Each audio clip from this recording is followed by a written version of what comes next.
Hello students. आज हम पढ़ेंगे chapter 3 synthetic fibres and plastics. जो हम क्लॉथ्स पहनते वो क्या है, वो किस चीज़ से बने रहते? ऑब्वियसली फाइबर से बने रहते, है ना। Different types of variety of fibre से हमारे कपड़े बने रहते, और सिर्फ कपड़े ही नहीं, ऐसे बहुत सी चीज़ें हैं जो अलग अलग वैरायटी ऑफ फाइबर से बने रहते। The fiber composition is provided on a level inside the particularly clothing, है ना। यानी कि जो क्लॉथ आइटम है वो अलग अलग फाइबर से बना रहता है। अब फाइबर के भी दो टाइप्स होते हैं, एक नेचुरल फाइबर और एक synthetic fibre. Natural fibre, fibers that we get from plants and animals is called natural fibers. Fibres जो कि प्लांट्स और एनिमल्स से हमें मिलता है ना, जो फाइबर्स हमें प्लांट्स और एनिमल्स से मिलता है उसे हम कहते हैं नेचुरल फाइबर्स। और जो फाइबर्स जो कि आर्टिफिशियली बना रहता है उसे हम कहते हैं सिंथेटिक फाइबर्स। आज के इस वीडियो में और इस चैप्टर में हम सिंथेटिक फाइबर्स के बारे में जानेंगे, ठीक है। क्योंकि पिछले क्लास में हमने नेचुरल फाइबर्स के बारे में जाना था और इस क्लास में हम सिंथेटिक फाइबर्स के बारे में जानेंगे, उसके टाइप्स के बारे में जानेंगे, उसके एडवांटेज डिसएडवांटेज के बारे में जानेंगे। सिंथेटिक फाइबर्स क्या है, ठीक है। तो सिंथेटिक फाइबर्स हमें पता है कि जो फाइबर्स आर्टिफिशियल बना रहते हैं यानी कि मैनमेड फाइबर्स, उसे हम कहते हैं synthetic fibres. Synthetic fibres are made up of large molecules called polymers. Synthetic fibres जो है वो लार्ज मॉलिक्यूल से बना रहता है जिसे हम कहते हैं पॉलीमर्स, ठीक है। पॉलीमर्स किसे कहते हैं? तो जो सिंथेटिक फाइबर्स लार्ज मॉलिक्यूल से बना रहता है उसे हम कहते हैं polymers. The structure of a polymer can be compare to a chain made of many beads. जो पॉलीमर का स्ट्रक्चर है उसे कंपेयर किया जाता है एक चेन से जो कि बहुत सारे बीड से मिलके बने रहते, ठीक है। जो पॉलीमर का स्ट्रक्चर है उसको कंपेयर किया जाता है चेन से, ठीक है। किससे कंपेयर किया जाता है? चेन से, जो कि बहुत सारे बीड से मिलके बने रहते। Each bead of a chain represents a smaller unit called a monomer. और वो जो बीड है ना, each bead of the chain का वो हर एक बीड जो है वो स्मॉलर यूनिट को रिप्रेजेंट करता है जिसे हम मोनोमर कहते हैं, ठीक है। मोनोमर क्या है? तो जो चेन है, चेन का हर एक वो बीड जो स्मॉलर यूनिट को रिप्रेजेंट करता है उसे हम मोनोमर कहते हैं। अब ये जो वर्ड पॉलीमर है वो दो ग्रीक वर्ड से आता है, ठीक है। दो ग्रीक वर्ड से आता है।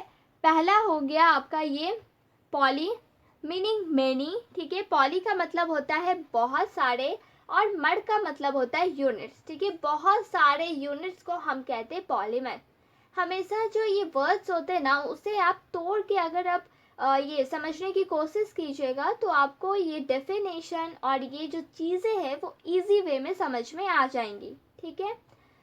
साइंस में कोई भी अगर वर्ड होता है तो उसे आप तोड़ के उसके मीनिंग, उसका जो मीनिंग होता है वो निकाल के आप समझने की कोशिश कीजिएगा तो आप बिल्कुल ही समझ पाइएगा, ओके। जैसे यहाँ पे पॉलीमर का, जैसे हमने यहाँ पे पॉलीमर को दो भागों में डिवाइड करके और फिर उसका मीनिंग निकाल के जैसे समझा, उसे हम बाकी वर्ड्स का भी निकाल के समझ सकते हैं, ठीक है। तो पॉलीमर का समझ में आ गया। पॉली यानी कि मेनी और मर यानी कि यूनिट्स, बहुत सारे यूनिट्स को हम कहते हैं पॉलीमर। अब many monomers combine either in a linear arrangement or in a cross-linked arrangement to form a polymer. अब क्या होता है कि बहुत सारे जो मोनोमर्स होते हैं वो क्या होते हैं, चाहे तो वो लीनियर अरेंजमेंट में कंबाइन होते हैं या फिर जो क्रॉस लिंक्ड अरेंजमेंट होता है उसमें वो क्या होते हैं, कंबाइन होते हैं पॉलीमर को फॉर्म करने के लिए, ठीक है। मोनोमर्स चाहे तो लीनियर अरेंजमेंट में कंबाइन होते या फिर क्रॉस लिंक्ड अरेंजमेंट में कंबाइन होते पॉलीमर को फॉर्म करने के लिए, ठीक है। इससे क्या होता है, अगर मोनोमर जो है वो चाहे तो लीनियर अरेंजमेंट में हो या क्रॉस लिंक्ड अरेंजमेंट में तो पॉलीमर फॉर्म हो जाता है। अब है this process of combination of the monomer unit to form a large polymer is called polymerisation. ठीक है, अब यही जो प्रोसेस है of combination of the monomer units का जो कॉम्बिनेशन है ना, जिससे वो लार्ज पॉलीमर को फॉर्म करता है, इसी प्रोसेस को हम कहते हैं पॉलीमराइजेशन। ओके,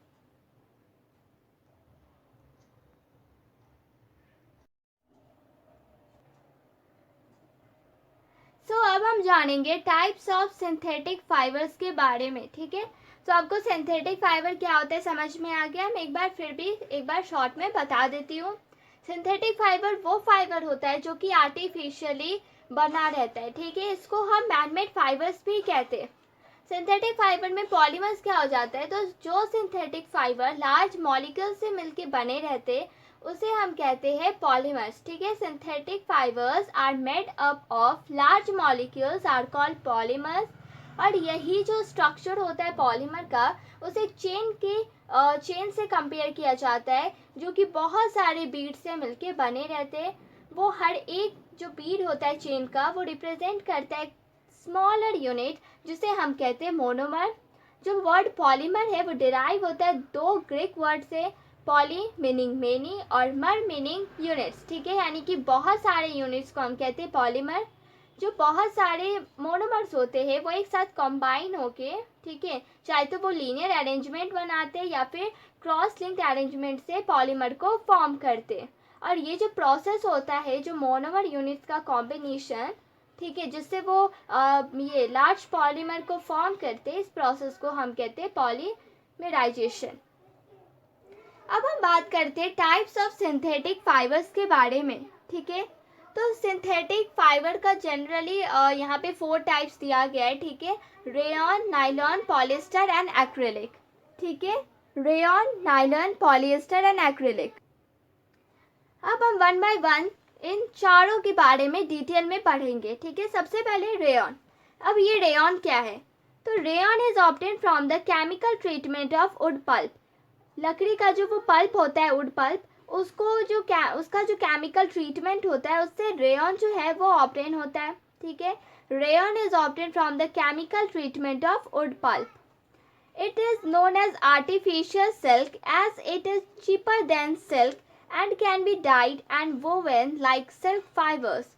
इसको जो है वो आर्टिफिशियल सिल्क भी कहा जाता है, क्योंकि ये जो है सिल्क से सस्ता होता है और इसे हम डाई और वो इसको डाई भी किया जा सकता है। ठीक है, बिल्कुल सिल्क फाइबर की तरह। ठीक है, it can be dyed and woven like silk fibres.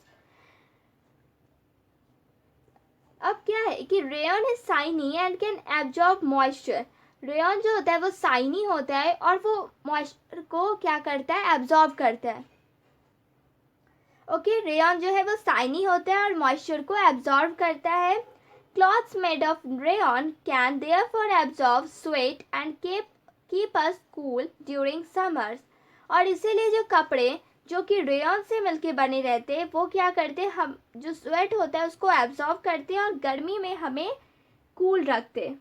ठीक है, रेयॉन क्या हो जाता है, तो rayon is obtain from the chemical treatment of wood pulp. इसको हम आर्टिफिशियल सिल्क भी कहते हैं, क्योंकि ये सिल्क से सस्ता होता है। And it can be dyed and woven like silk fibres. साथ ही साथ रेयॉन जो होता है, रेयॉन वो शाइनी होता है और वो मॉइस्चर को भी एब्जॉर्ब करता है। क्लॉथ्स जो कि रेयॉन से मिलके बने रहते हैं, वो क्या करते हैं, स्वेट को एब्जॉर्ब करते हैं और हमें समर में कूल रखते हैं। ठीक है, अब हम बात करते हैं नायलॉन के बारे में। तो नायलॉन क्या हो जाते हैं, nylon was first made in 1931। Nylon को पहली बार बनाया गया था 1931 में। ठीक है, कब बनाया गया था, 1931। हमेशा याद रखिएगा, नायलॉन को फर्स्ट टाइम बनाया गया था 1931 में। Using coal, water and air, कोयला, पानी और हवा को यूज करके इसे बनाया गया था। It was the first fully synthetic fibre. ये पहला पूरी तरीके से सिंथेटिक फाइबर है। It is very strong, elastic, lustrous and light weight.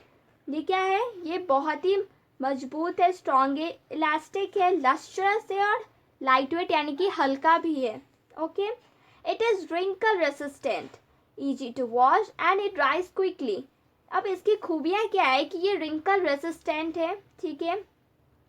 Easy to wash, धोने में भी आसानी है. ठीक है, धोने में भी आसानी है और ये जल्दी सूख भी जाता है. ठीक है. हमेशा याद रखिएगा कि जो नायलॉन है वो पहली बार बना था 1931 में कोल्ड वाटर और एयर को यूज़ करके. ये पहला फुल्ली सिंथेटिक फाइबर है और ये जो है वो बहुत स्ट्रॉन्ग भी है, इलास्टिक है, लस्ट्रस है, लाइट वेट है, साथ ही साथ ये रिंकल रेसिस्टेंट भी है. इसको धोना बहुत ही आसान है और ये जल्दी सूख भी जाता है. Therefore it is used to make long lasting garments. इसलिए इसे long lasting garments को बनाने में यूज़ किया जाता है. A nylon thread is stronger than a steel wire. जो नायलॉन थ्रेड होता है वो स्टील वायर के अकॉर्डिंग बहुत ही स्ट्रॉन्ग होता है और इसीलिए इसको यूज़ किया जाता है रस्सी बनाने में, टेंट बनाने में और पैरासूट्स बनाने में. ठीक है. अब हम बात करते हैं पॉलिएस्टर के बारे में. पॉलिएस्टर क्या है? तो repeating units of ester form polyester, है ना. जो रिपीटिंग यूनिट्स है एस्टर का वो पॉलिएस्टर को फॉर्म करता है ना. Poly plus ester. Okay, poly plus ester. Polyester fibres are strong, light weight and elastic. जो पॉलिएस्टर फाइबर है वो क्या है? स्ट्रॉन्ग है, लाइट वेट है और इलास्टिक है. ये जो है वो कम मॉइस्चर को एब्जॉर्ब करता है और ये भी रिंकल रेसिस्टेंट है. It can also be blended with other fibres. इसे दूसरे फाइबर्स के साथ भी ब्लेंडेड या फिर मिक्स हम बोल सकते हैं. ठीक है, इसे हम दूसरे फाइबर के साथ भी मिक्स कर सकते हैं, यानी कि मतलब इसको दूसरे फाइबर के साथ भी ब्लेंड कर सकते हैं, मिक्स कर सकते हैं. ठीक है, जैसे कि व्हेन ब्लेंडेड विथ कॉटन, जब ये कॉटन के साथ, जब पॉलिएस्टर कॉटन के साथ मिक्स होता है तो वो फॉर्म करता है टेरिकॉट. ठीक है, और जब वो ऊल के साथ फॉर्म होता है तो उसे वो जब वो ऊल के साथ मिक्स होता है तो वो फॉर्म करता है terry wool. Okay. Clothes made from such blends are more comfortable. जो कपड़े इन सारे ब्लेंड से मिलके, मतलब ऐसे ब्लेंड से मिलके जो कपड़े बने रहते हैं, ठीक है, वो बहुत ही कंफर्टेबल होते हैं. Another form of polyester which is used for making fibers for clothing as well as for bottles and containers used in kitchen is PET. PET यानी कि पॉलीथिलीन टेरीपैथलेट. अब ये क्या है? तो इसका यूज़ जो होता है वो बॉटल्स और कंटेनर्स को बनाने में, मतलब इसी से बॉटल्स और कंटेनर्स जो कि किचन में यूज़ होते हैं वो इसी से बनते हैं. ठीक है. अब है Dacron. Dacron also called Terylene is a polyester that can be drawn into very fine fibers and woven into a yarn. अब हम बात करते हैं एक्रेलिक के बारे में. एक्रेलिक क्या है? तो एक्रेलिक फाइबर्स रिजेंबल नेचुरल ऊल, है ना. एक्रेलिक फाइबर्स जो होता है उसको रिजेंबल किया गया है नेचुरल ऊल में, यानी कि एक्रेलिक फाइबर से जो है वो स्वेटर, शॉल, सॉक्स ये सब बनाया जाता है. They are made from a polymer. ठीक है, ये एक पॉलीमर से मिलके बना है. They are relatively cheaper and more durable than wool. ठीक है, ये मतलब ये सस्ता है और मोर ड्यूरेबल भी है वूल के अकॉर्डिंग. ठीक है, यानी कि वूल से ज़्यादा ड्यूरेबल ये एक्रेलिक है. And are use for making sweaters. जैसा कि मैंने कहा आपको कि इसे स्वेटर, शॉल्स और सॉक्स बनाने में भी यूज़ किया जाता है, क्योंकि ये जो है वो हमें वार्म रखता है, साथ ही साथ ये सॉफ्ट भी है, लाइट भी है और फ्लेक्सिबल भी है ना. And are not affected by moisture और मॉथ्स. और ये मॉइस्चर और मॉथ्स से कोई इसका मतलब ये अफेक्ट भी नहीं होता. तो ये था हमारा टाइप्स ऑफ सिंथेटिक फाइबर्स. अब हम बात करते हैं advantage and disadvantage of synthetic fibres के बारे में. हर चीज़ की अपनी एडवांटेज भी होती है और डिसएडवांटेज भी होता है ना. ऐसा नहीं है कि ऐसा कोई चीज़ नहीं इस दुनिया में जिसका सिर्फ और सिर्फ एडवांटेज यानी कि अच्छे गुण ही हो और बुरे गुण कुछ हो ही ना, है ना. उसमें सिर्फ अच्छाइयाँ हो, बुराई कुछ हो ही ना, ऐसा कोई चीज़ नहीं है. सिंथेटिक फाइबर में भी एडवांटेज है तो डिसएडवांटेज भी है. ठीक है, तो अब हम बात करते हैं उसके एडवांटेज और डिसएडवांटेज के बारे में.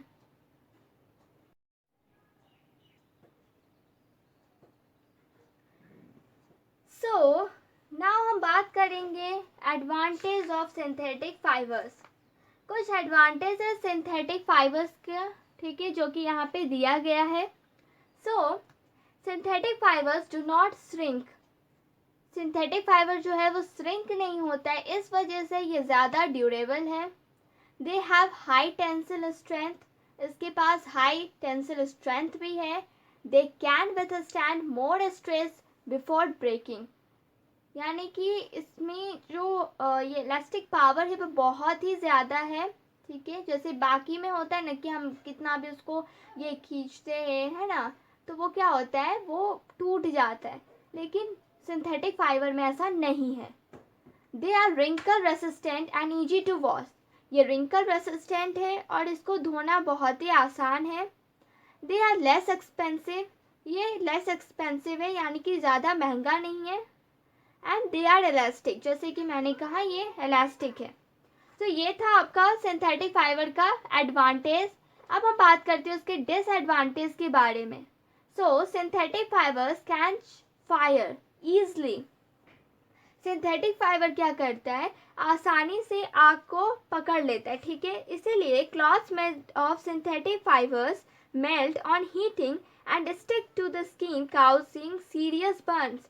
और इसीलिए जो सिंथेटिक फाइबर से जो कपड़े बने रहते हैं वो हीटिंग पे क्या हो जाता है, जो जहाँ जहाँ मतलब उसको हीट मिलता है ना, वो मेल्ट हो जाता है, ठीक है। और फिर क्या होता है, स्किन पे वो जाके चिपक जाता है, जिससे बहुत ही सीरियस बर्न काउज हो सकता है, ठीक है।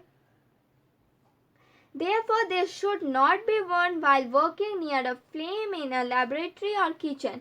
इसीलिए इसको कभी भी तब नहीं पहना जाता है सिंथेटिक फाइबर, मतलब सिंथेटिक फाइबर से बने कपड़ों को चाहे तो किचन में या लैब में नहीं पहना जाता है, ठीक है, क्योंकि ये आसानी से फायर को कैच करता है। ये इसका डिसएडवांटेज भी है ना। ये सिंथेटिक फाइबर का क्या है, डिसएडवांटेज है।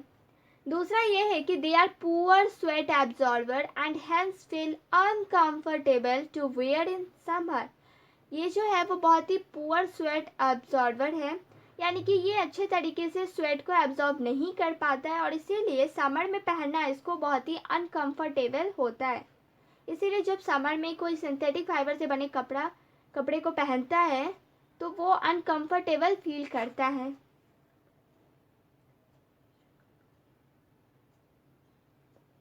अब है कि they must be iron carefully, इसको ध्यान से आयरन किया जाता है, ठीक है। तो हमने नेचुरल फाइबर समझ लिया, सिंथेटिक फाइबर समझ लिया, उसके टाइप्स, उसके एडवांटेज डिसएडवांटेज हमने सब समझ लिए। सो अब हम बात करेंगे प्लास्टिक के बारे में, ठीक है। तो यहाँ तक तो हमने समझ लिया कि सिंथेटिक फाइबर एंड प्लास्टिक जो हमारा चैप्टर है उसमें हमने सिंथेटिक फाइबर के बारे में जान लिया। अब ये जो प्लास्टिक है उसको हम नेक्स्ट वीडियो में यानी कि नेक्स्ट क्लास में हम इसको जानेंगे। प्लास्टिक के बारे में हम नेक्स्ट क्लास में पढ़ेंगे।